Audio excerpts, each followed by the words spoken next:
this video will serve as a good introduction for how to use and make the most of repeating groups in your Bubble app. I'm also going to include some kind of handy tricks and shortcuts that I've picked up over the years building with Bubble. This is the beginnings of a marketplace website, and I have my product page here to show a single product, but I want to be able to display a list of products too. I'm going to create a new page called listings, and let's just make it, in fact I'm going to copy my index page just so I get my header and footer, or just my header, and then delete the content of the page so I'm left with my header. So repeating groups are immensely powerful and a fantastic way for displaying a list of items from a data type. I'm going to set my data type here of product, and just so you can see what's going on behind the scenes, I've got 3 products in my database, just 3 different items of clothing, each with a price and a thumbnail image, and we're going to be putting that data into this repeating group. So first of all, let's get the repeating group to fill up our page. And then we have to just adjust some of the settings here to really get the most of it. So on appearance, columns, I think 3 columns is quite good for a product page. We want to get rid of fixed number of rows because we kind of want it to extend as it goes down. We are building this out the whole way through with the idea of making it as easy to make responsive in its design as possible. So we're just bearing that in mind as we build it. Right, so let's start adding in fields. So we have in an image field.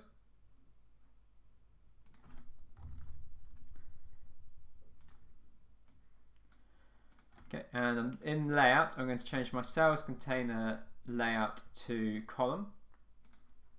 I then make my image full width.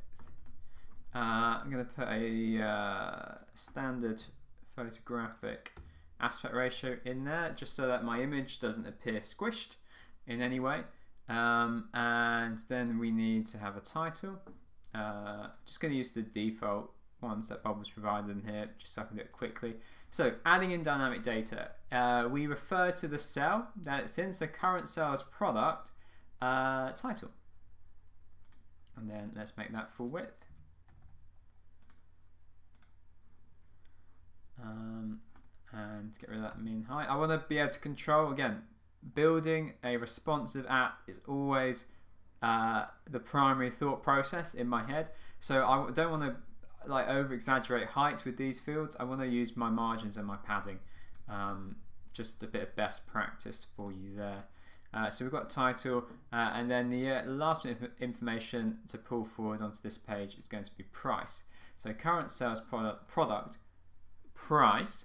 If we have a look in my database, my price is a number field.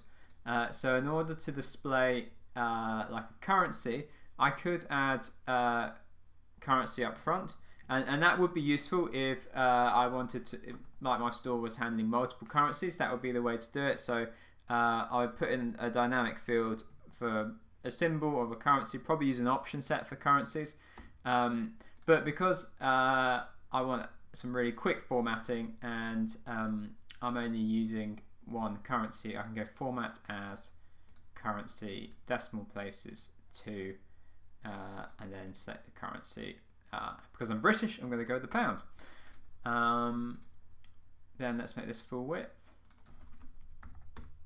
and move it down to the bottom, get rid of that height value that's skewing the table, and then let's just make this, got to make it a little bit, oh, I have to put in a min height now, I think. Oh, it's because I chose light. It's not showing up. There we go. Cool. Okay, shall we see what that looks like? Let me close that preview in case it's out of date. Try that. Okay, nothing's loaded. Why is that? Well, I've not given it a data source. So in this instance, you can do a lot of really refined filtering down with Bubble. It's fantastic for doing that. But right now we just want to search the whole database for products without any constraints and then to display them.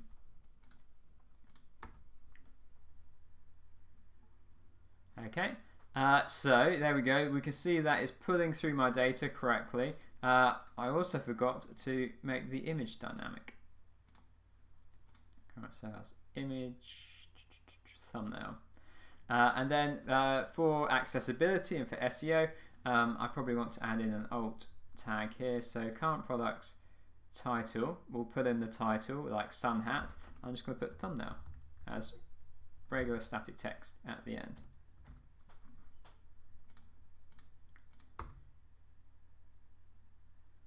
Okay, so let's just tie this up and make it look a little bit better.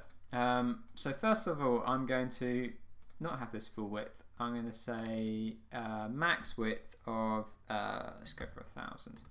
And then align it centrally in its parent.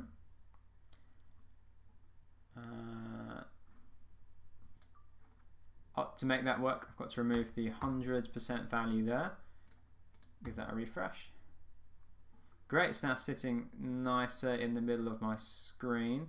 And what else can we do with this? Well, let's look at the padding, or rather the gap between each cell. So this is adjusted in the repeating group style, and something that I find myself doing over and over again is putting, rather than padding out, like adding a margin to elements in the cell, I can, so that it appears more uniform, that only appears between the cells, I can use width here and then just set the line to completely transparent.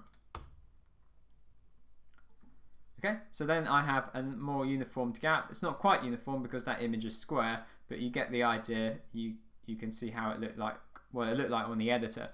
Right, I think the last thing I need to do here is to link these items when they're clicked through to the product page. There's a number of ways of doing that, and I'm going to show you the quickest one that I know, which is just select every item in the cell, right click, group elements into a column, and that then means that I can apply one workflow, navigate to page, product, and then I need to tell page product what to show, current sales product. And if you don't see that option, if I go onto my product page, it's because you need to select product in your type of content here, or whatever data type you're working with. So by combining them into a group, and here's another little trick, it's hard to select that group now, but it's much more easy to do so from the element tree. So there we go, there's my group containing everything. And by applying a workflow to that group, it means that anything in that group, when clicked, will activate that workflow and will go through to the page. One final thing, because I like things to be neat and tidy, I'm going to just add a bit of uniformed spacing using row gap. There we go. Let's just do one more thing to make it look even better on the front end.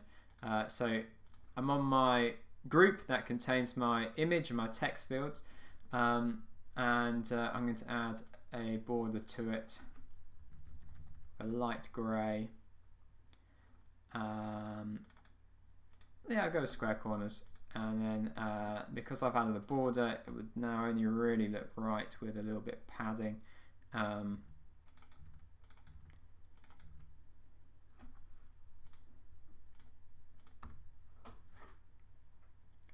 There we go. So the borders show how the gap between each element, each cell in the repeating group is nice and uniformed. Let's click through on the page. Takes us through to baseball cap. The image isn't shown because on a previous video I was demonstrating how to do a slideshow, but you see that this is the baseball cap page because it has the title and the price. So that's it for this video. If you have any questions, please leave a comment below. If you're interested in one-to-one Bubble coaching, head to our website. We have a number of really affordable offers going. In fact, right now we're just trialing some free coaching, and you can read how we can offer that and how to sign up on our website planetnocode.com.